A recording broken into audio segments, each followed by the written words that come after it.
What I'm going to talk about is how to take all of the great work that you're doing and actually land it with your internal sales teams and your services team.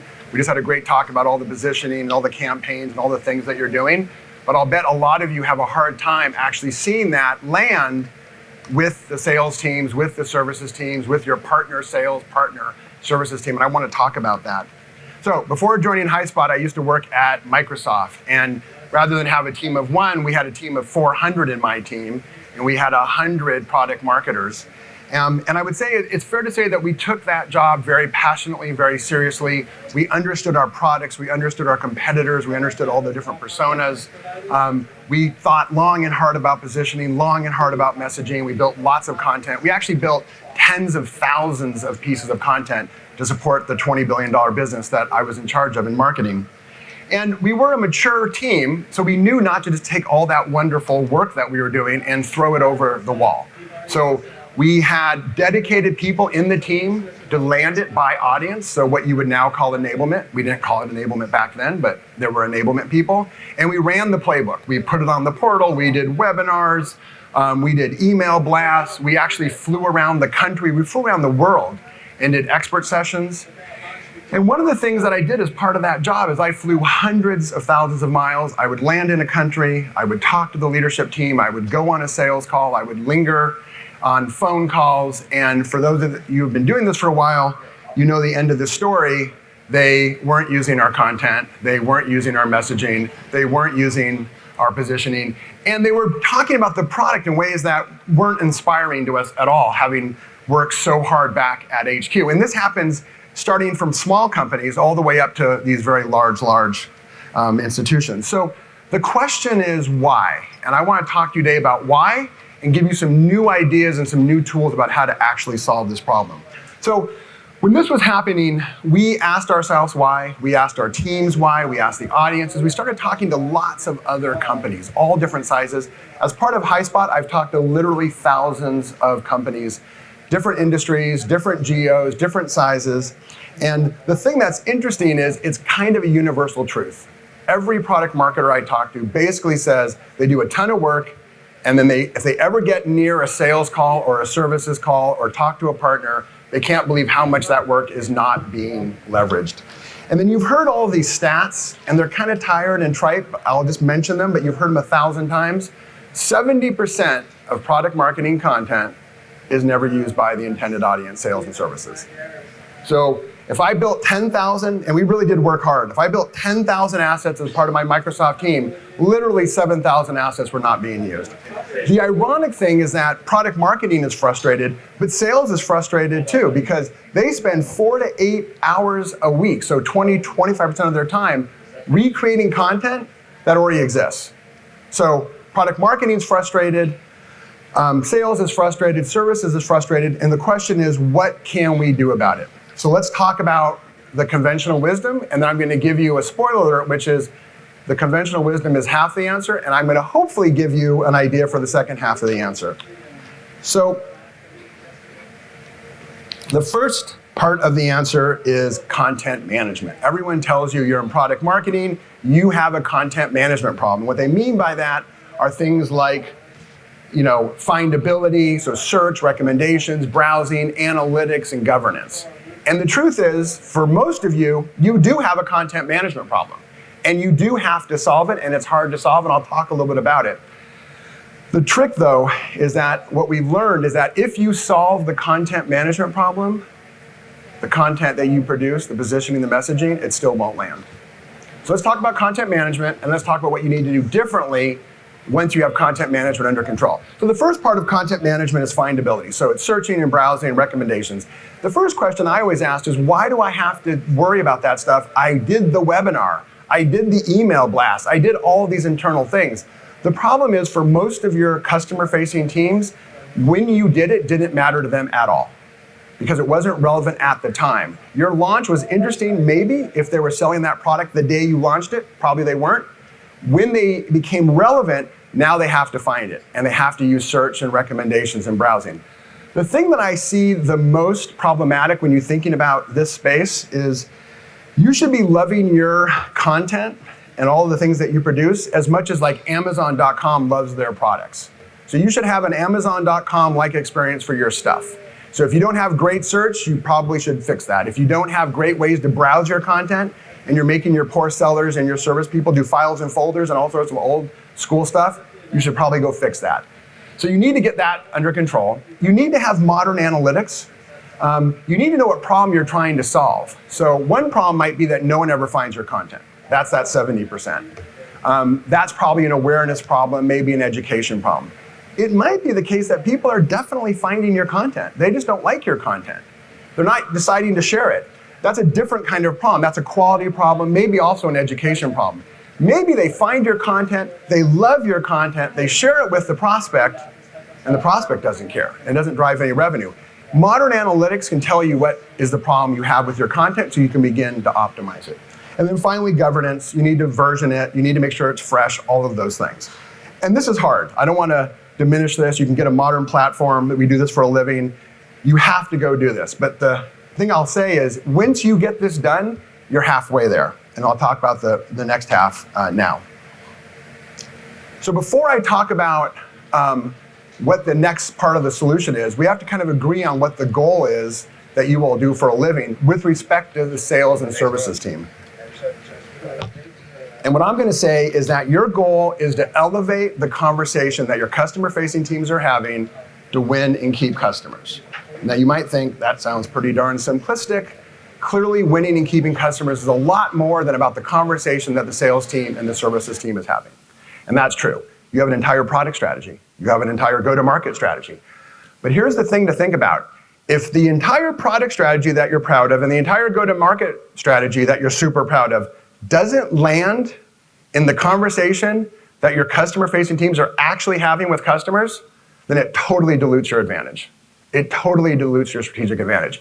It has to land with them if you want to gain strategic advantage. So that is actually your goal with sales and services, I contend. It's about elevating the conversation so it's the most effective it can be to win and keep customers. And I would also say that it's getting harder. So we all know this. Competition is moving faster than ever. Prospects are coming in more educated than ever.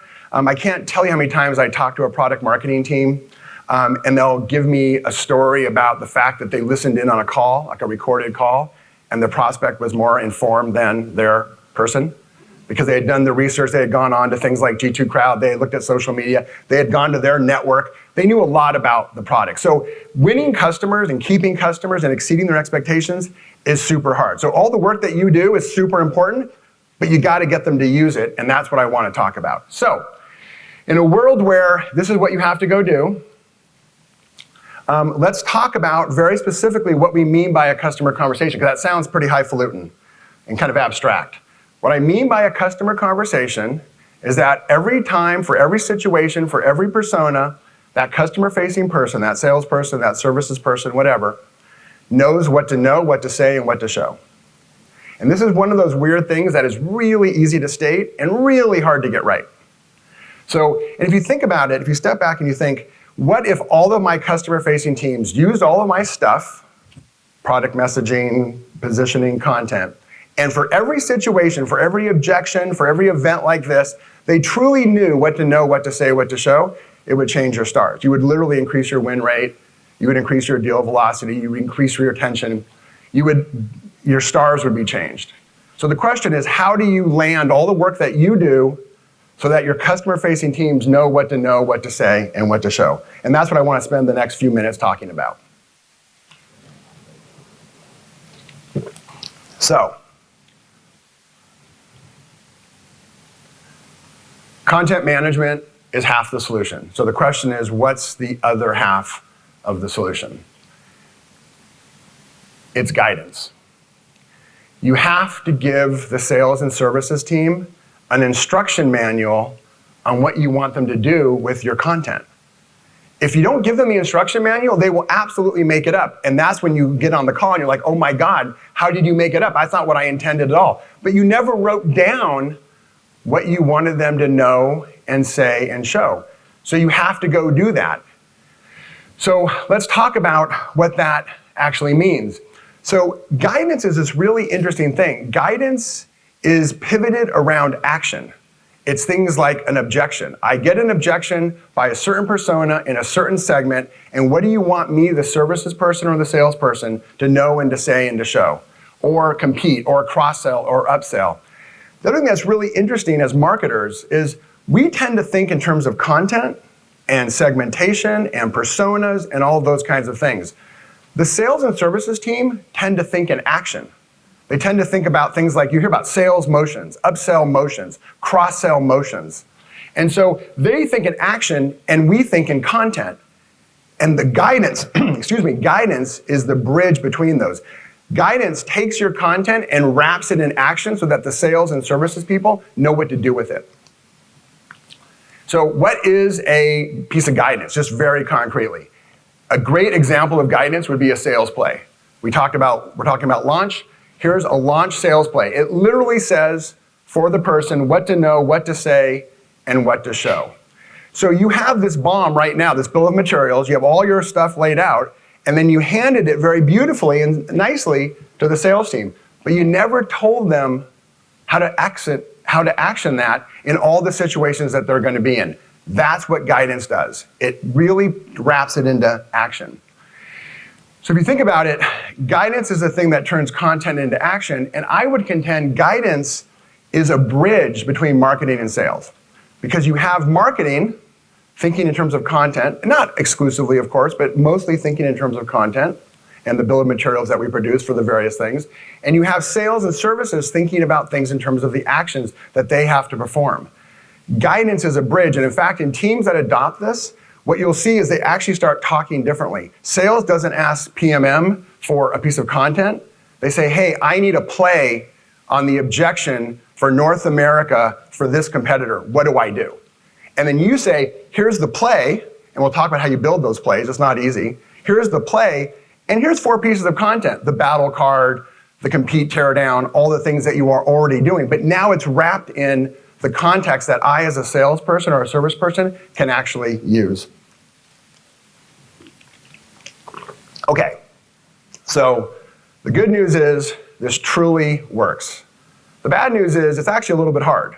Because the question is, who builds this wonderful guidance? What to know, what to say, what to show? You might think, you build the guidance. You're the experts. You built all the content. Well, it turns out you guys aren't on the phones every day with customers and with prospective customers. You don't know all of those selling situations intimately with all the nuance that you need. So actually, you're the content expert. You're the topic expert. You're the persona expert, but you're not actually the action sales situation expert. So you think, well, okay, so PMN can't write it. We'll have sales and service write it. By the way, they're writing it right now. Because you didn't write it, that's who's writing it. And that's when you visit them and you're like, oh my God, stop writing that. So they'll write it. But they actually they're not experts, as you know, in your content and in your positioning and in your messaging and in all the things that you do. So they actually aren't really equipped to write it, but they have really critical information. And then you might think, well, the new world of enablement, and we're an enablement vendor, so of course I'm going to say enablement writes it, but they're not a topic expert, a content expert, and they're not an audience expert. So they can't write it either. So the question is, how do you write it? And it turns out all 3 of those functions have to come together to write it, which means that you literally, if you adopt this, have to work differently. You're going to have meetings that you didn't have before. All of a sudden, you're going to be thinking to yourself, I have a great bill of materials. Let's just keep using launch. I have a launch. I'm so excited about it. I have 19 things part of that. Now I got to go build the guidance, which means I'm going to call meetings with my various audience SMEs, subject matter experts, and my various enablement people to build the guidance to land my bill of materials. It's a new way to work. And in fact, when you think about all that analytics, no, say, show is a really good way to think about how you analyze the performance of your campaigns with respect to sales and services. Obviously, you're doing campaigns outside that, but this is about sales and services. So you're going to have to use modern analytics. We talked about that. But now if you think about no, say, show, and you really want to get a view on how your stuff is landing, now you have to bring in analytics from everywhere. You have to bring in analytics from your training systems. You have to bring in analytics from your call recordings. You have to bring in analytics from your content system and bring all those things together to give you a good 360 of what's happening. The other thing I'll say is that if you really want to do this right, you actually have to apply AI to these analysis, the analytics. Because the data is, you have all the raw data, but the insights come from inferred data. And let me give you an example. Let's say you have a product marketing deck, a presentation deck that you want your salespeople to present. And most companies, most B2B companies, PMM is moving to a more modular approach, and they say, hey, build up the deck that's personalized for that particular company. So you have your main master deck, and then you have, let's say, 1,000 salespeople, and they pitch that deck one time each to each customer. And now you want to do the most obvious PMM thing in the world. I want to do attribution of influence revenue to my main master deck to prove it so I get not one person, but maybe 3 people for my 800-person company. What's the influence revenue of your master deck in the data? It's 0. It never saw the light of day. No one ever pitched that deck. They changed it. They added agenda. They added a logo to each of those 1,000. What's the influence revenue on each of those 1,000? It's just some little slice, because by definition it was one customer. The business influence revenue is that first deck and the 1,000 variations. And that family of decks, that is the real influence revenue. And it's not in the data per se. It has to be inferred from the data using AI inferencing. In this case, I'm talking about a technique called content genomics, which maps out the variations of content. There's lots and lots of examples if you want to get analytics to be done right in this world. But the key thing to take away is you want to look at your metrics, not just in how your content's performing, but how it's landing, and how it's landing through the lens of know, say, and show. Okay, so back to the beginning. Product marketing, content messaging, positioning, product. I'm not saying to do anything differently here. I am saying in the new world, you don't just think about content as your main deliverable. You actually now have 2 main deliverables: content and guidance. Guidance is something you have to do as joint work with your audience SMEs and with your enablement SMEs. But that is another first-class deliverable in your world. And if you do that, I think you'll see an increase in the particular metrics that you care about. It's not because guidance is some magic fairy dust. It's because guidance actually delivered the stuff that you did originally. And the stuff you did originally, content, messaging, positioning, product, you did that, hopefully, to increase win rates, renewal rates, deal velocity, buyer satisfaction. And so now that it lands, you'll actually see those metrics improve. So, now what? This talk is asking you to actually think differently. And in particular, you have 2 main deliverables. You have your bill of materials, the BOM that you know and love for a launch, for an event, for all the things that you do as product marketers. But now you have to put guidance around it. So for example, when we came to this event, we didn't give to the people manning the booth and give to everyone a bunch of content. We gave them a play, the PMM play, and then part of that had content, social outreach, social touches, all of those things, but it was all wrapped in what to know, what to say, and what to show. So you really do think differently about your core job. What you're gonna find is you have to work differently. You're gonna have meetings you didn't have before because you're gonna have to collaborate in a different way for most companies. Not everyone, maybe you already do some of this, but with your audience SMEs. And these audience SMEs, it's not a play for sales for your launch. It's a play for North America AEs in the enterprise segment. Because for most companies, the SMB segment in EMEA might be a very different play. And before you had this notion, you built one piece of content and then let them figure out for themselves how they would apply it to SMB and how they would apply it to the enterprise.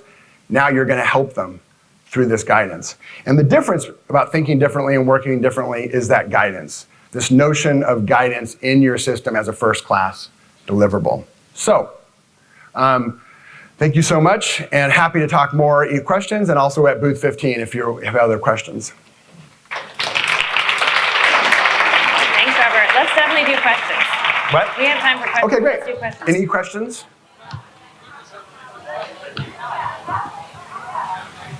Yeah. No say show card. I thought that was really, really great. We have similar, at my company, we do these huge decks around the product, and very few people make it past even the first time. Yeah, exactly. Find it, right? But there's even that no say show, that single card, it's great because it's a single asset. But where do you put that? Where do you make sure that people go to see that? Do you put them in Salesforce libraries? Do you put them on your intranet, on the wiki? Do you put that like? Yeah, so the question is, you have this guidance. Let's say you built this wonderful guidance.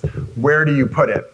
I think you put it generally where you put your other assets as the first thing. So you mentioned Salesforce Content Library. You can put it there. You can put it in any kind of modern enablement platform, on your intranet, wherever you keep the core assets for your teams.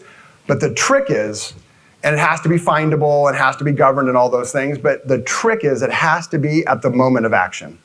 So let's do the presentation example you just gave. So there, you have a presentation and you have guidance around that. Hopefully in your system, if you're looking at the presentation as a rep and you're about to modify it, let's say in good ways, it's a modular presentation and you're supposed to modify it, right next to it in the UI, it should say, here's the play.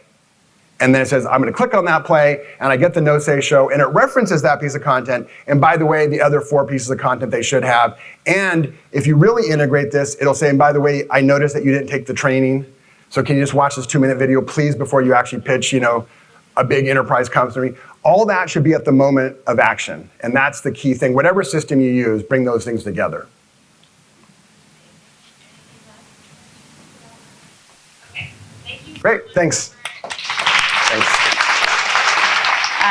I'm a big fan of listening in on sales calls a lot because they all have like these magical pitches that are landing because they get to test it and then they never call you and tell you. But I do find that listening to sales calls is a little bit like dating. You can't find the love of your life on the first date. You have to meet more people. And so you have to go to a lot of sales calls. Sometimes I'm coaching PMMs and they're like, well, I went to one and it wasn't helpful. It's like, well, you gotta go to more. Okay, so